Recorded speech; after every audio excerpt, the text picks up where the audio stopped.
Welcome to Walk Line. I'm your co-host OG Chris Murray. I know what time it is, man. We back. I got my co-host Ralph Mag in the building. What's going on? What's going on? What's up, man? Good to be back. All right, man. So you already know. All right, if you are a new person tuning in to Walk the Line, what me and my co-hosts do, we break down each game of the week, give our input on who we think has the best chance at securing a W moving forward. So we already know we ain't gonna hold y'all up. Let's dive into these week 9 picks. Coming up first, we got Matty Ice and the Buffalo Bills versus the Schemer and the Tennessee Titans. Now, Matty Ice coming to this game, Ralph, at the top of his division, sitting at 5-2, right? Josh Allen, how I feel in this matchup, man, I'm gonna get right to it. I feel like Josh Allen is gonna have to figure out a way how to secure the ball. Okay, he's going up against a Tennessee Titans team. Even though they're struggling on the offensive side of the ball, this defense is clicking and is ranked top 6 in the DML. And the number one category that I like about this defense is the way that they're being able to cause turnovers, and that secondary is giving up one of the least amount of pass yards in the DML. But what's your thoughts on this game, man? Who you got with it? Well, the Bills have been solid, especially without his star running back, Josh Jacobs, who's still out. But for me, the key matchup is going to be how his corners White and Carlton Davis match up with those two big wide receivers that Schema's got. He likes to throw those jump balls deep.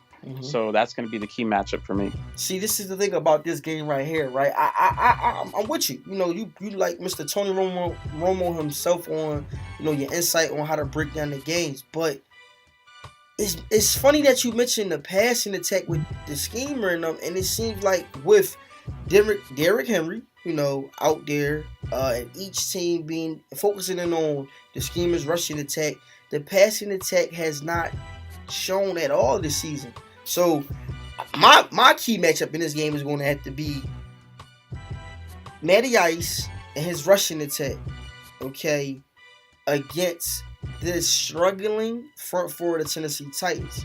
So I think that if Matty Ice comes into this game and, he leans on Darius Geis, because Josh Jacobs, I believe, is still sidelined due to injury. If he leans on Darius Geis in this matchup, it should open up and takes the pressure a little bit off of Josh Allen. So with my pick, I'm going with the Buffalo Bills in this matchup getting a W. Who you going with? I'm going with Matty Ice too, man. I think he's going to have to lean on Geis, lock up those receivers, and, force some turnovers from Schema, but I got the Bills. All right, moving on. We got Sweets and the Denver Broncos versus C-Rob and the Carolina Panthers. It's funny because coming into this matchup, I cannot believe, the Carolina Panthers sitting at 2-5 still has a shot at winning this division. They're literally 2-5 and they still have a shot at winning the NFC South. It's crazy. It reminds me of the real life NFC East that we've seen this season. But C-Rob has to come into this matchup with a clear head. Like I said, man, you still have a shot at winning your division. Come into this matchup with a clear mindset, because even though, the Denver Broncos offense is balling out on all cylinders, their defense can't stop a lick of nothing. His offense is putting up 35 points per game, but the defense is allowing 33. So the Broncos and Sweets can't get into a shootout every single matchup. So I feel like C-Rob, even though White Lightning has not been producing the numbers that, you come accustomed of liking, this would be the game where I think we should lean on him. However, even though the numbers is a little bit shaky out there in Denver, I love the way Sweets plays offense. He's a guy who spreads the ball around. He attacks you from all different types of angles. So I'm locked in with the Broncos on this matchup, but I want to hear your insight on this game. Who you going with? Man, Sweets was balling early with that quarterback McLeod while, Drew Lock was on the sidelines. And like you said, that new playbook, his receivers, the ball is just spread so evenly. That offense is clicking on all cylinders. I agree with you on that. As for me, I just don't think that C-Rob has enough firepower. He likes to run the ball. He likes to play defense. And against Sweets 9-9, you're going to have to score. And guess what? Max Beach, his quarterback, has already thrown 27 interceptions on the season. Wow. So if Sweets defense was looking for a pick-me-up, he might get 3 or 4 picks from C-Rob in this one. Sorry, man, but I got to go with Sweets 9-9. So we locked them, man. We locked up the first 2 games. We got Matty Ice, we got Sweets. Moving on, we got my Arizona Cardinals versus Solomon Kane and the Chicago Bears. I'm just be as straight and forward as I can be. Coming into this matchup, my offense has to win the turnover battle. Like we cannot turn that ball over because I feel like when my offense is out there and we're playing our type of style of football, we're not turning the rock over. We playing high level Arizona Cardinal football. But when I start to get out there and I'm turning the ball over, it's putting my defense in tough situations, we kind of lose focus of the game, and we kind of majority of the time end up with the loss. So I feel like in this matchup, looking at this Chicago Bears defense on paper, they're ranked top 5 in the DML across the board in all categories. So I feel like I said, just take care of the ball offense and put my defense in the best situations as possible. And I feel like I'm confident with a W this week. So what's your thoughts on this game? Who are you going with? Man, I've played him, and he just pulled off the win against King Vitamin right now. So he's popping on all cylinders right now. Only 2 losses on the season. I like what you're doing with Murray. You haven't really turned the ball over. 23 tubs, 10 interceptions. But you can't fall into this trap. He's going to work the clock. He's going to play his game. And you got to make him play your game. I think you got to play up-tempo, push the ball down the field, get the ball to those receivers, Isabella and Kirk, and that tight end Joey Rowe that you got. I'm going to go with the sleeper pick. I'm going to take those Arizona Cardinals. All right, man. Moving on. We got SJ and the Kansas City Chiefs versus HBO and the Las Vegas Raiders. Now, this game right here, a new line just opened up. Vegas said, how many deep balls do you think will be thrown in this matchup? Right now, the line is sitting at 31.5. Okay. It's exactly how Vegas broke this game down. How many deep balls? This is a matchup where I feel like all we're going to see is a bunch of deep shots. Because you got Speedster, Tyreek Hill. You got Ruggs out there and with the Raiders. So it's just, it's going to be an exciting game. Because I wanted to see what wide receivers going to go off completely. But to get to the stats, the Chiefs, man. What's your thoughts on the Chiefs, man, this season? Well, he just released Aaron Jones. I guess he's putting all his eggs in the basket of, Clyde Edwards-Helaire, running the ball with him. But he's been playing a little bit better with Mahomes. And I think for both of these users, they're 2 users that are used to calling kind of the same thing all game. And, with this play count and you can't go back to it so quick, it's forced them to change up what they do. I know that the Chiefs just beat the Chargers right now this week. So that's a good solid win for him. And then you got H-Bo started off 3-0. He's lost 3 in a row. I think he's on a downward slide. So for me, I got to go with the Chiefs. Yeah, I'm with you. My meter is tipping towards SJ and the Chiefs. But another thing that I noticed about these Chiefs is, man, they're giving up 38 points per game. That's never a good sign when your defense is giving up your many points. In this matchup right here, though, it's easy to fall victim to the trap. So with my pick, I'm going with H-Bo and them Raiders, man, because I don't believe in the Chiefs' defense, man. And the way HBO comes out there and play offense, man, it will make you scratch your head because you'll be so frustrated because he's running the same constant stuff at you. Don't even matter with the cooldown. I'm not even worried about the cooldown because he's going to find some way, somehow, how to put Ruggs on a street route. I'm telling you, it doesn't even matter. If he could put a street route on the inside zone, he'll do it. That's how crazy it is, man. So with my pick, man, I'm going with them Raiders just because off of the fact that I'm not, a fan of what this Chiefs defense is showing me. But moving on, we got Expert in the Dallas Cowboys versus Carl and those Cleveland Browns. Yo, what is going on out in Dallas? What is going on? I cannot believe I'm saying this, but the Dallas Cowboys are 2-5. What's your thoughts on this matchup and what's going on with Dallas, man? Well, he did come off with a win tonight against that user in Green Bay, as we've been accustomed to calling him. Mm-hmm. But the problem is the turnovers. Dak's only thrown 12 tubs, 21 interceptions. Zeke is doing his thing, toting the rock. But I think the turnover bug has gotten him. He's really getting the ball to Michael Gallup out there, 43 receptions, 716 yards. But outside of that, his next leading receiver only has 10 catches. So I think he needs to focus on spreading the ball around a little bit more. I know he's got a lot of young players on that defense. They're going to continue to develop. As far as Cleveland, I know he's coming off a loss to that Washington football team. He's got a shiny new toy over there with Kittle that he just traded for, a 49er fan. He's got that young quarterback, Darren Favors, the rookie that he's starting, developing. So there's going to be some growing pains. But I think this is going to be a good, close game, a shootout. And whoever doesn't turn the ball over is going to win this game. 100%. I'm going to lean with Sean this one. I feel like, I don't know if the Dallas Cowboys are trying to focus in on developing these young guys because, they seem to every single week be stating that the whole barn stable was OTB, so I don't know what's going on out there in Dallas. However, the Browns, yes, it seems like they just keep getting richer and richer. I don't know. You already got a dangerous wide receiver group. Then you added George Kittle. Oh, my God. This is just ridiculous. However, I feel like his Achilles heel is this rookie quarterback. All right, because sometimes when you're bringing in these young guys and you got so many dangerous weapons on the offensive side of the ball, he tends to force things. And I also feel like he's chasing a reward with this kid. So I think this is the perfect game right here for the type of user that Expert is. He's a guy who loves to take away the middle of the field. And I feel like his user skills will keep this a close matchup. However, the way the Dallas Cowboys has been playing, because they actually lost last week to the Packers. They lost last week.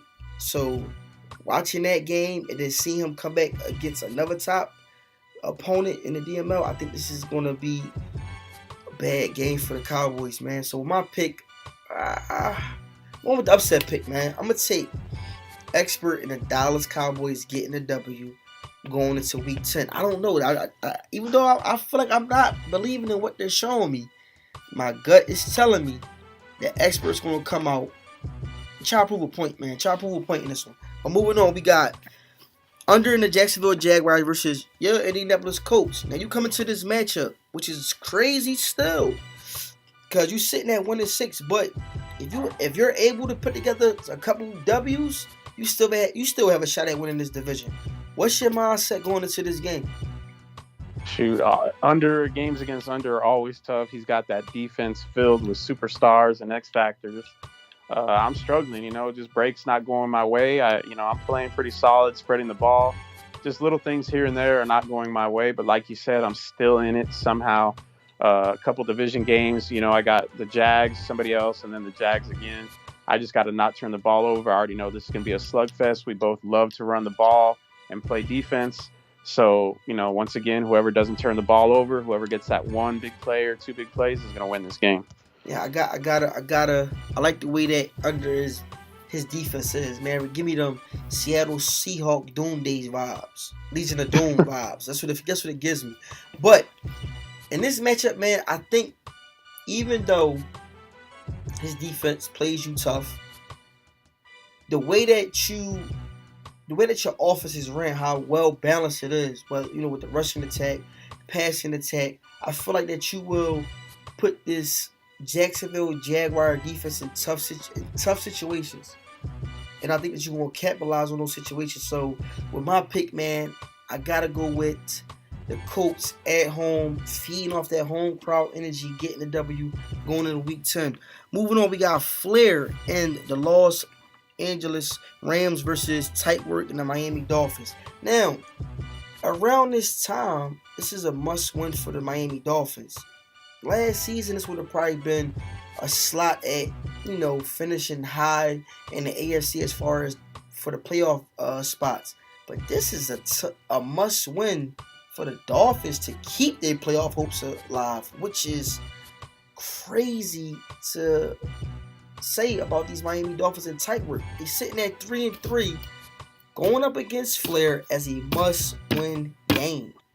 This is crazy, man. But Flair, it is getting that curse toxicness out in LA because he lost all his key players. which made some games, close for him. But the Rams is out of the equation. Let's talk about the Dolphins. I think that tight work has to come out and just play his game. Get the rushing attack going, which has been struggling all season.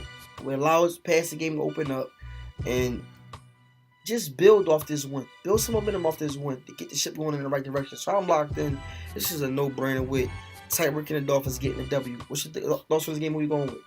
Yeah, I feel Tight's just kind of there, just kind of going through the motions right now. He really hasn't picked up momentum, like you said. Flair, he's kind of up and down. He's got JT leading the way over there with almost 1,000 yards already and 8 tubs. Mm-hmm. But what does Tight do? Tight is going to take away what you do best. He's going to stop the run, and he's going to force Justin Herbert to beat him. And with only 4 touchdowns on the season, I don't think that can happen. I don't think he's got enough speed on the outside. And I just don't see it happening, so I got the Dolphins. All right, moving on, man. We got Addy and those Baltimore Ravens versus KP and the Philadelphia Eagles. This game right here is going to be electrifying because these are two guys who are familiar with each other's game style, and it's going to be good. But the key thing in this matchup that I'm going to be looking out for is, can this Philadelphia Eagles front four contain Lamar Jackson, but also can that secondary keep up with these blazing hot Baltimore Ravens wide receivers? Because the Eagles love to come out in man coverage, and believe me, this week those cornerbacks and them secondaries going to have their hands full. If the Eagles could contain Lamar Jackson, which is one of the most impossible missions in man, and figure out how to keep this offense in check, but also still on their side of the offensive ball put up numbers, I think they can come out with the win. However, I'm locked in with the Ravens getting a W going into Week 10 just because they got Lamar Jackson. Man, that boy is bad. What's your thoughts on this game and who you going with? Well, looking at both of these rosters, they're loaded with talent. I do think that the Eagles have that linebacker, Taylor. He's got 90 speed, 91 excel. He'll be able to keep Lamar contained, perhaps. Maybe control him to just 1 or 2 breaks. But my question is, for the Eagles, how in the hell you got a fullback leading your team in receptions? 30 receptions, 470 yards, and 9 touchdowns. A fullback. I don't understand it. I don't know what's going on. I'm taking the Ravens. Come on, KP, man. Don't be playing like the real-life Eagles, man. Come on. You got to get those guys involved. Moving on, man. We got Butters and the New Orleans Saints versus the big homie and those New York Giants. Butters coming to this matchup, he has to. It's just this simple. He has to win this game. All right, you sitting right there in the pack, still has a shot at winning this division. This is a must-win game. You got to come out and you got to get your guys going, because outside of Rigger, who you got over there, and I forget the tight end name, but you got to get your rushing attack going, lean on that run game like you have grown accustomed in the past, and allow your run game to bust this game wide open. All right, the Giants, man, is just struggling all across the board, so do not fall victim to this trap game. Go out there on the road, focus on your game plan, stick to your game plan. Don't get too greedy with the field goal fakes and stuff like that. Come out here with a solid game plan, stick to it, and secure this easy W to move your team in the right direction going into Week 10. So with my pick, it's a no-brainer. I'm locked in with Butters and the Saints getting a W going to Week 10 with a W. What's your thoughts on this game? Who you going with? Man, I got the Saints as well. Zach Callaway, that quarterback in New York, 5 touchdowns, 21 picks, just not good. A lot of talent over there just going to waste. And the Saints just traded H-Bo for that quarterback, nice quarterback, Dalton Garner. I think he's got to figure him out, get him going, a young quarterback, solid numbers. Once he does that, I think he'll be all right. But I got the Saints. All right, moving on. Next we got...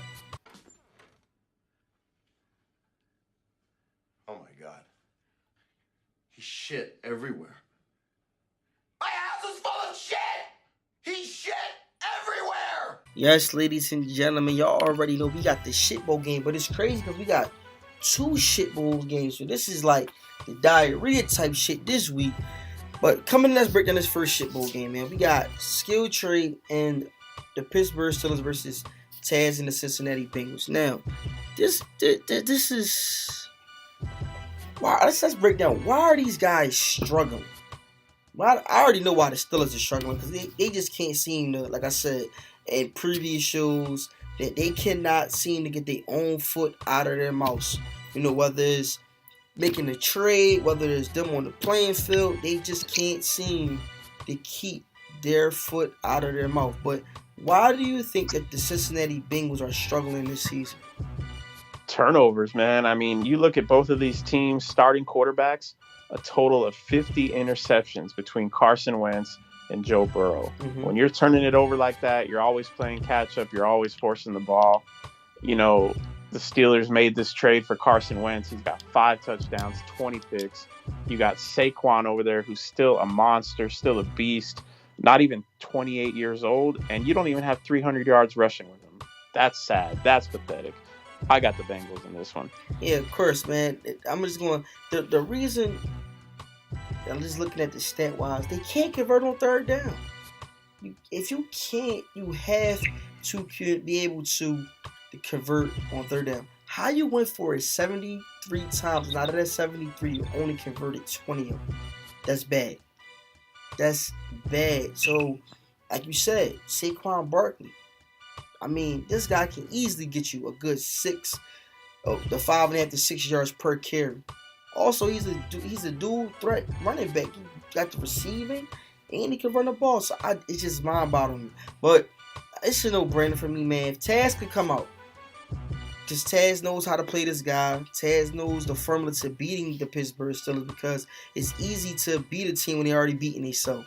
So I'm locked in with the Bengals getting a W going into Week 10. Let's break down this next shit bowl game. We got JB and the Houston Texans versus Centaur and those Detroit Lions. So I'm going to let you take lead on this one, man, because I got to put on my shit blockers. This is a lot of shit this week. Man, I don't know what's going on with the Texans. I thought he came out looking strong, but he's lost a few games in a row. Turnover bugs got him a little bit again. Then you got Conehead over there, struggling just to play his games, always loafing. He's got 2 running backs over there with 40 carries, but not even 200 yards. Same thing, turnovers. I think he's trying to force the ball to Diggs too much. In this one, I got to go with my homie down in Houston. I think he's going to get off the schneid here, finally get another dub. I'm going with Houston. Yeah, I'm going to have to go with Houston on this one too, because even though looking at these numbers, man, and his defense, it's not so much his defense. It's just that his offense can't figure out. The receivers can't get separation. The rushing attack can't get going. So when you got a combination of those 2 toxic things on the offense side of the ball, because one has to be working, it makes the other struggle. So I think that this week, Deshaun Watson comes out, get things going on the offensive side of the ball, and the defense actually will probably look good in this matchup. So my pick, I'm locked in with you too, man. I got Houston Texans getting the W going into Week 10. Y'all got all the Week 9 picks. Now let's dive into the DML game of the week. This week we got Bruce and the San Francisco 49ers versus Vitamin and those Seattle Seahawks. This right here is going to be a battle. Bruce fell short in a last matchup, but I feel like entering this one, okay, Bruce is going to have to figure out how to get his offense going. He traded away George Kittle, which in my opinion, I don't feel like was a good trade. He traded away his running back. So I feel like, he's emptying the ship, but he's still a good user. So he's going to have to figure out with Daniel Jones how to get this offense going, because since I feel like week 1 and 2, the rushing attack has died down, and I feel like he's putting too much pressure on Daniel Jones' shoulder. However, his defense has the weapons to keep up with DK Metcalf, the other speedster out there, and be able to keep control of this game, because Vitamin is one of those users, whereas though if you let him hang around or you take your eye off him for a quick second, he could be putting up 45 points on you. So I feel like Bruce has to come into this matchup with the mindset, of getting his rushing attack going, coming out there with some of those surprise trick plays thrown in the mix, and keep this Seattle Seahawks defense unbalanced. If he can do that, I feel like he could squeak out a W in this one. And I know he's definitely not trying to get swept by the Seattle Seahawks this season. So I feel like he's going to be entering this matchup with a little bit of extra ump on his shoulder. So with my pick, I'm locked in with the 49ers getting the W going into week 10. What's your thoughts on this game? Who you going with? Man, I agree with most of what you said, especially since Bruce is going to be getting back Armstead and his cornerback Mosley. They've both been out with injuries. He's getting both those players back. I think Bruce has been a little distracted, and I think you could say that about a few users. Ty, Bruce, they're kind of just chilling right there around 500, solid users that are usually doing better. I think this is the game where he finally gets going. Irons is doing his thing over there at quarterback for the Seahawks, but we know what it is. He's going to flip his plays, call audibles, but we know where the ball's going. It's going to Metcalf. So with this corner coming back, Mosley, I think Bruce is going to pound that rock and play defense and escape with a dub. All right, man. So if you had to pick your breakout player of this matchup, who would you pick? Well, with that being said, I'm going back to the game that we were just talking about with the 49ers and the Seahawks, and I think that in order for Bruce to win, Kamara is going to have a big game. Kamara, Fournette, that running back tandem is going to have a big game for Bruce. Yeah, I'm going to have to go with DK Metcalf on this one, man, because just looking off the numbers that he's shown, man, and how he was able to... Because the thing about it with DK Metcalf is this right here, man. One, you can use him as a diversion because he has the offensive weapons to where though you got to focus in on this guy. But then that one crucial mistake, if you take your eye off of him, he's down the field in the end zone celebrating. So with my pick in this one, I'm definitely going to have to go with DK Metcalf because he's just been balling this season, like just balling out. And I feel like the way the 49ers secondary, even though they're getting guys back, I feel like DK is due for a breakout game against the secondary. So with my pick, now I'm going to have to go with DK Metcalf. All right, so y'all got all the week 9 picks. You got the shit bowl games. Y'all got the breakdown of the DML game of the week. Y'all got the breakout players of the week. Drop a comment. Let us know if we got it right. What's your thoughts? Who are your picks? Who are your breakout players on the DML network? We out.